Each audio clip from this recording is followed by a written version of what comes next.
Tuhan yang melampaui pengharapan kita adalah Tuhan yang membebaskan kita dari krisis. Tetapi bukan hanya Dia membebaskan kita, tetapi Dia menjadikan kita sumber kebebasan, sumber berkat, sumber sesuatu yang indah bagi orang lain juga. Mungkin kita berdoa, Tuhan bebaskanlah saya. Dan Tuhan bebaskan. Tapi tidak berhenti sampai di situ. Bebaskan saya dari hutang. Dan saya berdoa dalam nama Yesus bagi saudara yang saat ini masih ada hutangnya. Sebelum tahun ini berakhir, dalam nama Yesus semua hutangmu sudah lunas dalam nama Yesus. Boleh kita berikan tepuk tangan bagi Tuhan Yesus. Haleluya. Nah saudara, bukan hanya Dia bantu kita melunasi hutang kita, tetapi Dia menjadikan kita sumber pertolongan, sumber berkat, sumber kebebasan bagi orang lain juga. Ada beberapa contoh di Alkitab yang akan kita lihat, dan dengan prinsip-prinsipnya 2-3 minggu ke depan. Tetapi minggu ini kita melihat saudara dari Lukas pasal 5 ayat 1 dan terus sampai ayat 11. Saya bacakan dengan sangat cepat. Pada suatu kali Yesus berdiri di pantai Danau Genesaret, sedang orang banyak mengerumuni Dia hendak mendengarkan firman Allah. Ia melihat 2 perahu, semua berkata 2 perahu. 2 perahu di tepi pantai, nelayan-nelayannya sudah turun dan sedang membasuh jalannya. Ia naik ke dalam salah satu perahu itu, yaitu perahu Simon, dan menyuruh dia supaya menolakkan perahunya sedikit jauh dari pantai. Lalu ia duduk dan mengajar orang banyak di atas perahu. Setelah selesai berbicara, ia berkata kepada Simon, "Bertolaklah ke tempat yang dalam dan tebarkanlah jalamu untuk menangkap ikan." Simon menjawab, "Guru, telah sepanjang malam kami bekerja keras dan kami tidak menangkap apa-apa. Tetapi karena Engkau menyuruhnya, aku akan menebarkan jala juga." Nah setelah mereka melakukannya, mereka menangkap sejumlah besar ikan sehingga jala mereka mulai koyak. Lalu mereka memberi isyarat kepada teman-temannya di perahu-perahu yang lain supaya mereka datang membantunya. Dan mereka itu datang. Lalu mereka bersama-sama mengisi kedua perahu itu dengan ikan hingga hampir tenggelam. Ketika Simon Petrus melihat hal itu, ia pun tersungkur di depan Yesus dan berkata, dengarkan baik-baik. Tadi dia berkata, "Guru," tapi sekarang dia berkata kurios. Kurios itu artinya Tuhan. Amin. Tuhan, pergilah daripadaku, sebab aku ini seorang berdosa. Sebab ia dan semua orang yang bersama-sama dengan dia takjub oleh banyaknya ikan yang mereka tangkap. Demikian juga Yakobus dan Yohanes, anak-anak Zebedeus yang menjadi teman Simon. Kata Yesus kepada Simon, "Jangan takut. Mulai dari sekarang engkau akan menjala manusia." Dan sesudah mereka menghela perahunya ke darat, mereka pun meninggalkan segala sesuatu lalu mengikut Yesus. Yang sukacita sama-sama kita berkata, amin. Nah, Bapak Ibu Saudara-saudari, ada beberapa hal daripada sekedar hal yang kita ketahui biasanya. Biasanya di sini kita mulai dengan firman Tuhan mengenai memberi kepada Tuhan. Amin untuk itu. Kalau kita mau perahu kita diisi, kita harus memberi dulu kepada Tuhan. Dan itu adalah satu hal yang sangat dasar, tidak ada yang perlu diubah di situ, dan memang begitulah Dia seharusnya. Alkitab berkata, "Beri maka kepadamu akan diberi." Jadi yang pertama sekali kita harus membuka jalan kepada Tuhan dengan pemberian kita. Saya tidak mau tahu dengan apa kata orang-orang mengenai pemberian. Tetapi satu perkara firman Tuhan ya dan amin. Kalau firman Tuhan mengatakannya, itu pasti dijadikan. Amin saudaraku.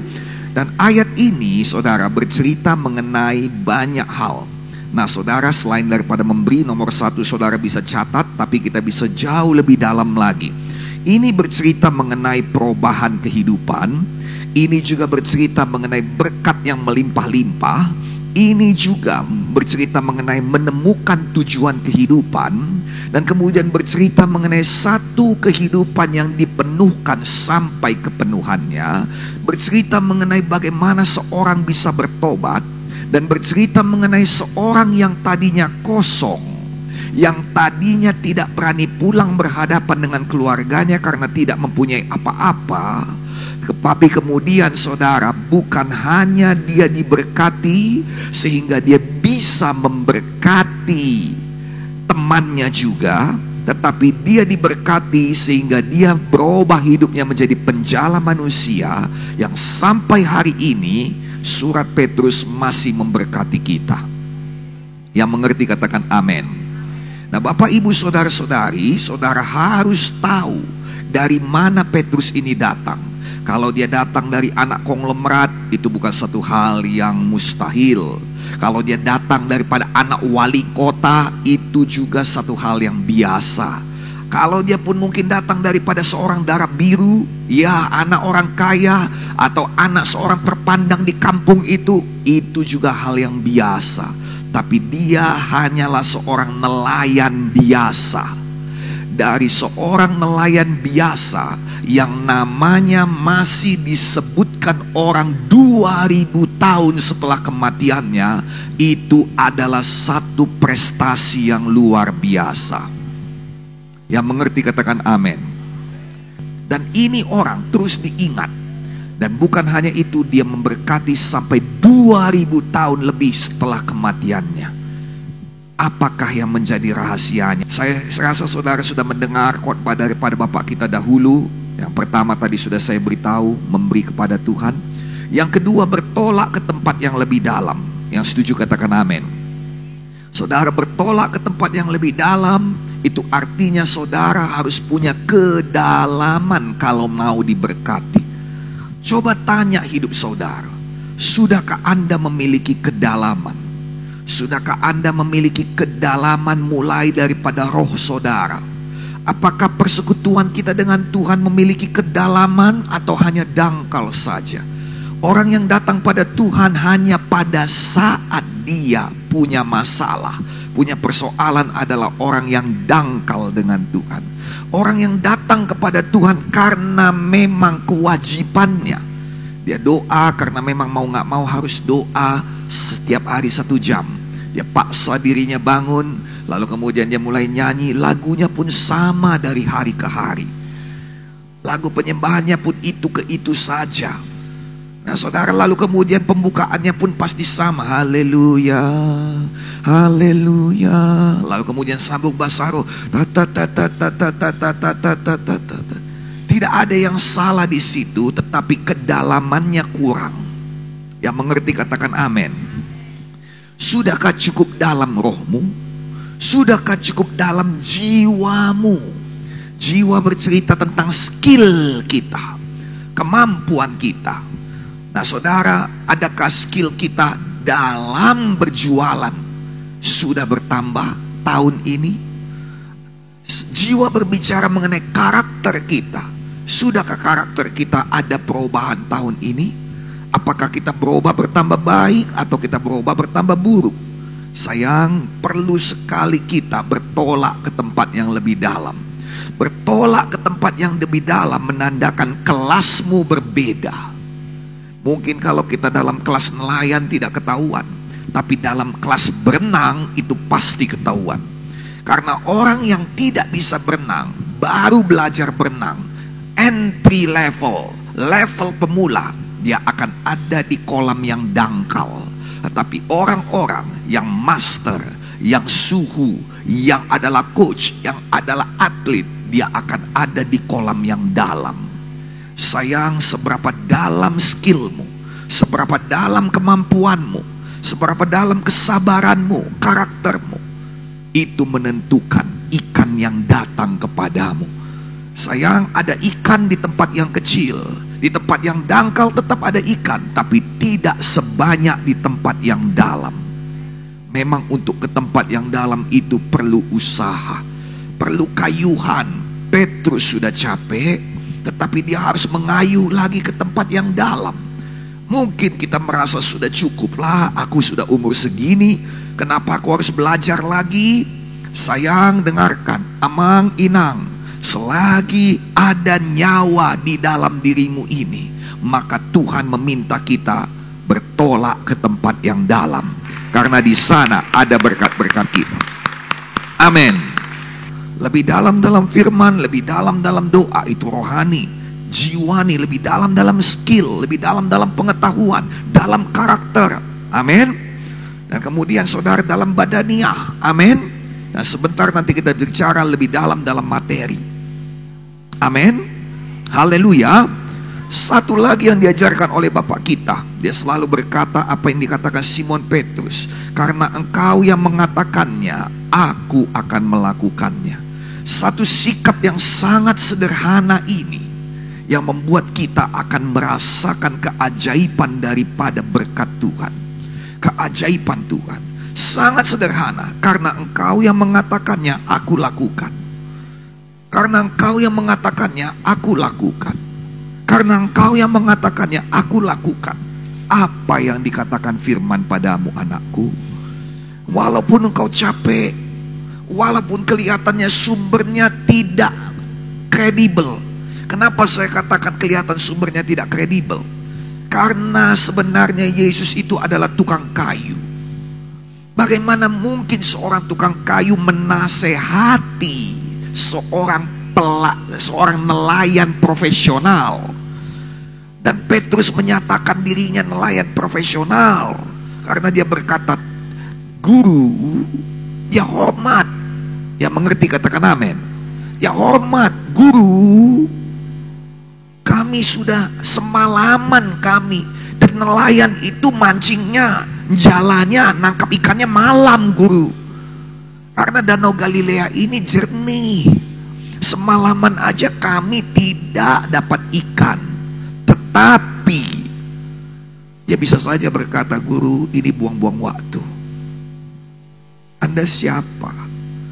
Anda jago ngajar, sudahlah. Andalah terus mengajar. Memang banyak orang yang tidak kredibel yang taunya ngomong.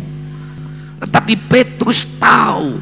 Nah saya mau beritahu pada saudara, kenapa Petrus tahu ini orang bisa dituruti.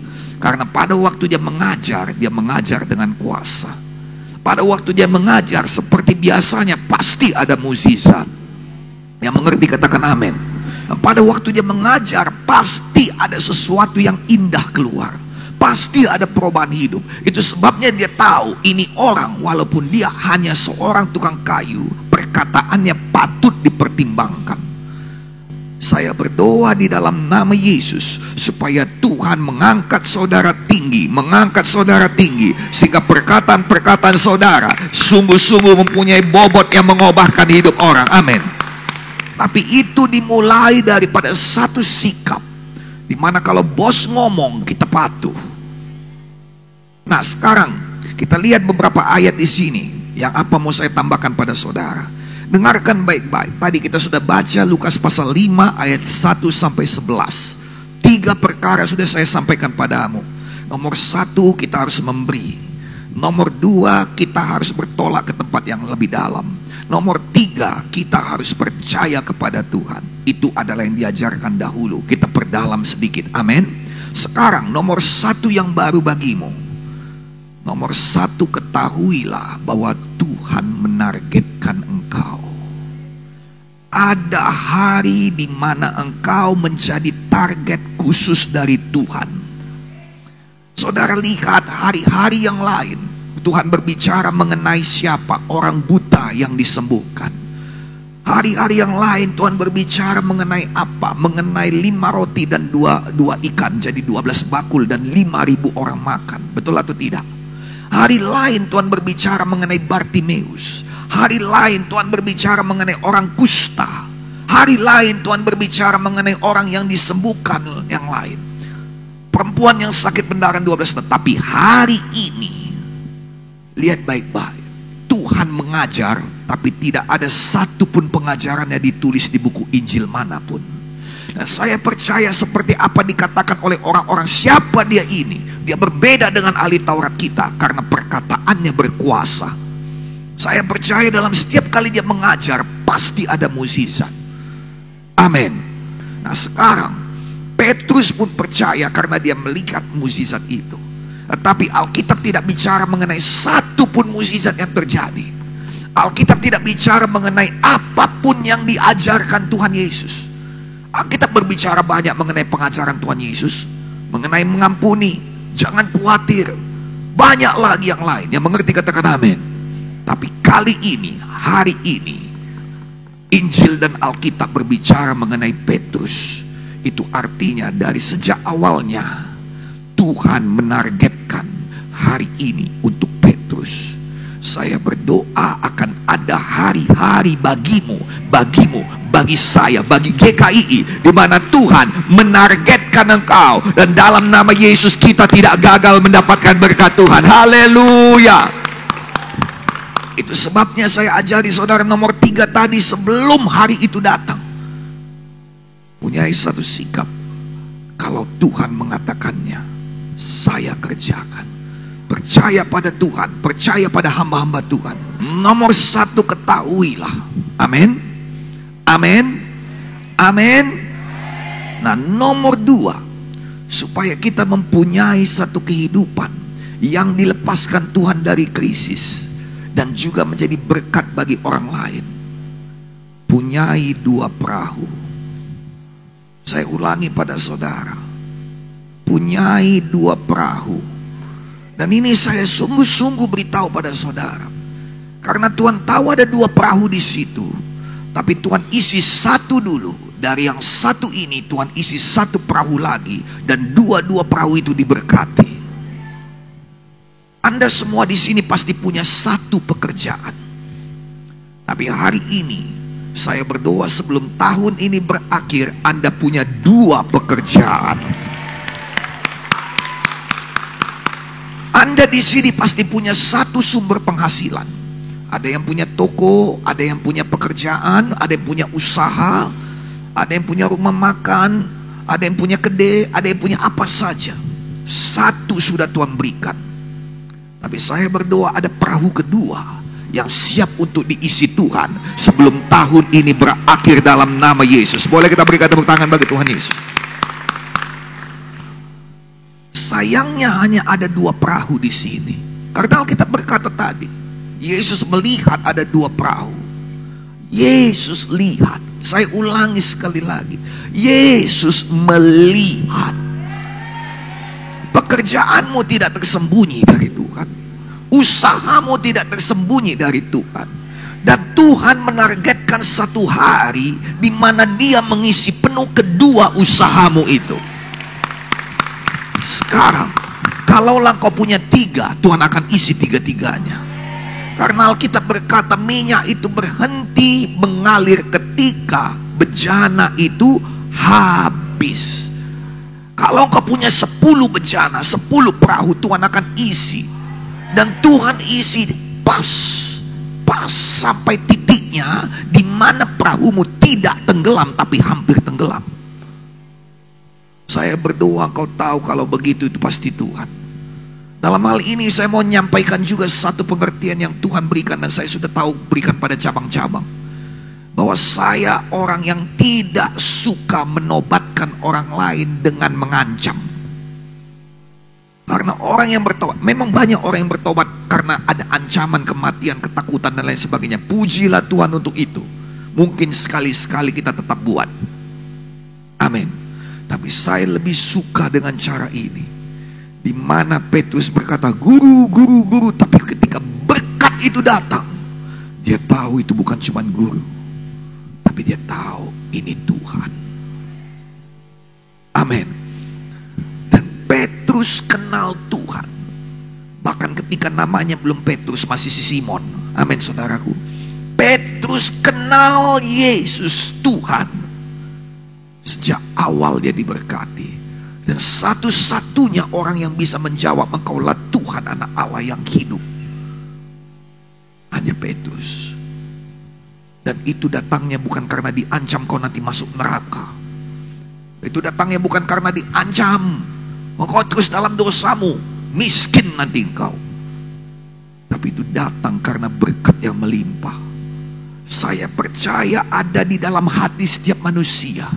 Kalau dia bisa melihat kebesaran Tuhan melalui kelimpahan berkat yang diberikannya, maka dia akan bersujud kepada Tuhan dan berkata, terima kasih Yesus, karena aku manusia yang tidak layak, tapi Engkau tetap mengasihi aku. Saya berdoa, dengarkan baik-baik, dengarkan. sebelum saya doakan, Tuhan tidak salah memilih.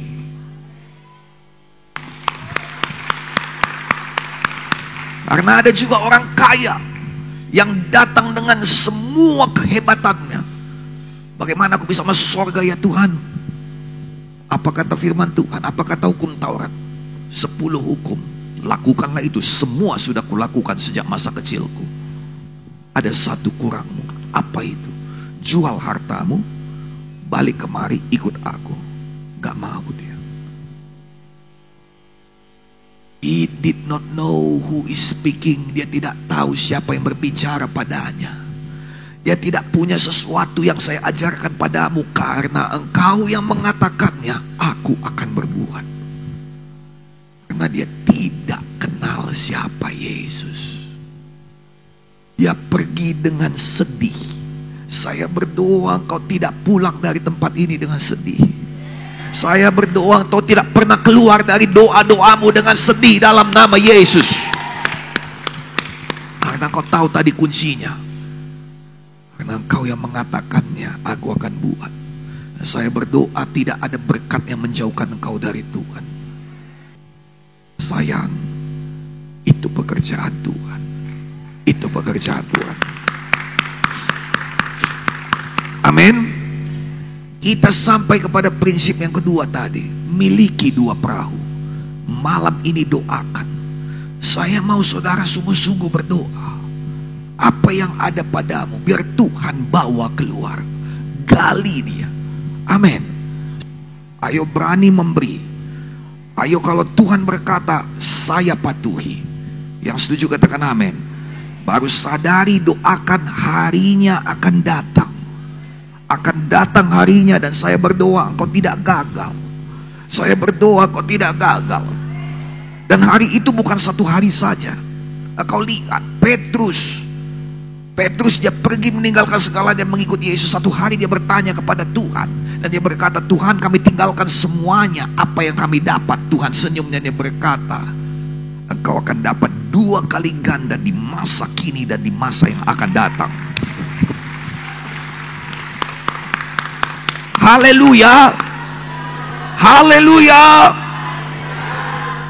Nah saudara yang kekasih dalam nama Yesus, kalau tadi Bapak ketua kita, Bapak founder kita sudah mengajarkan, karena engkau yang mengatakannya, aku akan lakukan 3 perkara. Amin.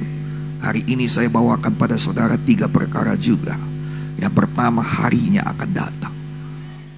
Amin. Yang kedua, punyai 2 perahu. Amin. Dan yang ketiga, saya bawakan pada saudara, utamakan Tuhan. Yang mau saya katakan pada saudara, utamakan Tuhan, utamakan Tuhan, utamakan Tuhan, utamakan Tuhan. Kalau jumpa, kalau itu tentang Tuhan, capek pun saudara, utamakan Tuhan.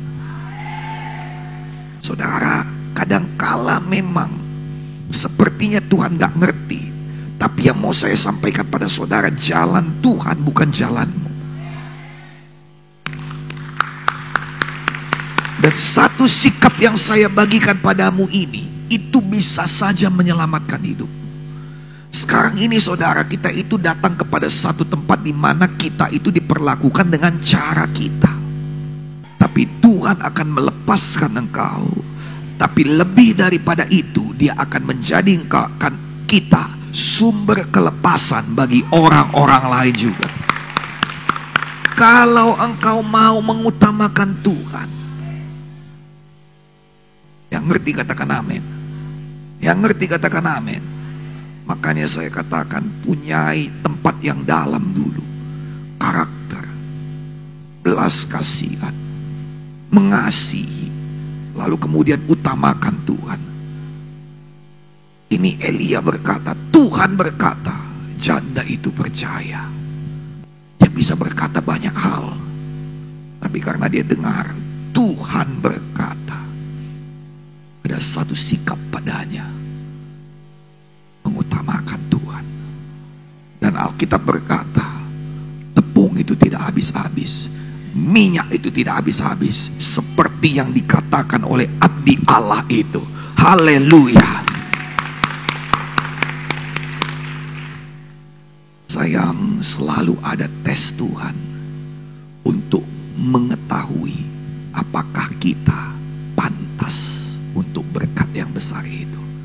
Saya berdoa tidak ada yang gagal tes. Saya berdoa ketika tes itu datang, engkau semuanya keluar dengan medali emas. Boleh lebih semangat sedikit lagi bagi Tuhan. Yang sukacita katakan amin. Tapi ingat baik-baik, utamakan Tuhan, karena Tuhan Yesus tidak pernah melupakan orang yang mengutamakan Dia. Enggak pernah. Enggak pernah, sayang. Sedikit pun yang kau buat pada Yesus, Dia enggak pernah lupakan.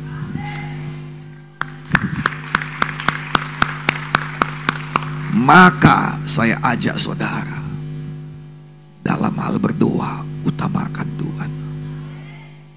Dalam hal ibadah, utamakan Tuhan. Dalam hal melayani, utamakan Tuhan. Dalam hal memberi, utamakan Tuhan. Saya berdoa bukan hanya satu perahu yang diisi oleh Tuhan, tetapi perahu keduamu juga akan penuh dengan berkat-berkat Tuhan. Boleh lebih semangat lagi bagi Tuhan Yesus. 6 perkara hari ini, 3 dari Bapak kita dahulu, 3 kita kembangkan dari firman Tuhan, kita dapatkan dari firman Tuhan. Nomor 1 tadi dari Bapak kita yang terdahulu adalah apa? Nomor 1 tadi kita ingat saudara, memberi kepada Tuhan. Amin. Nomor 2, bertolak ke tempat yang dalam. Nomor 3, karena engkau yang mengatakannya, aku akan melakukannya. Dan hari ini kita belajar 3 lagi. Harimu akan datang. Tidak selama-lamanya Tuhan murka. Harimu akan datang. Dan kalau bukan hari ini, artinya kita semakin dekat dengan harinya. Dalam nama Yesus, sebelum tahun ini berakhir, hari-harimu akan datang, akan datang, akan datang. Amin. Nomor 2, miliki 2 perahu. Dan kalau nanti bisa, Tuhan akan berikan 3, 4, 5, 6, 7, bahkan lebih lagi. Mulai doakan. Amin. Kita boleh berikan tepuk tangan bagi Tuhan Yesus. Mulai doakan. Doakan sungguh-sungguh. Haleluya. Doakan sungguh-sungguh. Lalu kemudian saudara, nomor 3, kalau itu berkaitan dengan Tuhan, lepaskan yang lain. Ikut Tuhan. Ikut Tuhan. Utamakan Tuhan. Karena Tuhan tidak pernah melupakan orang yang mengutamakannya. Yang diberkati hari ini, katakan saya ya Tuhan,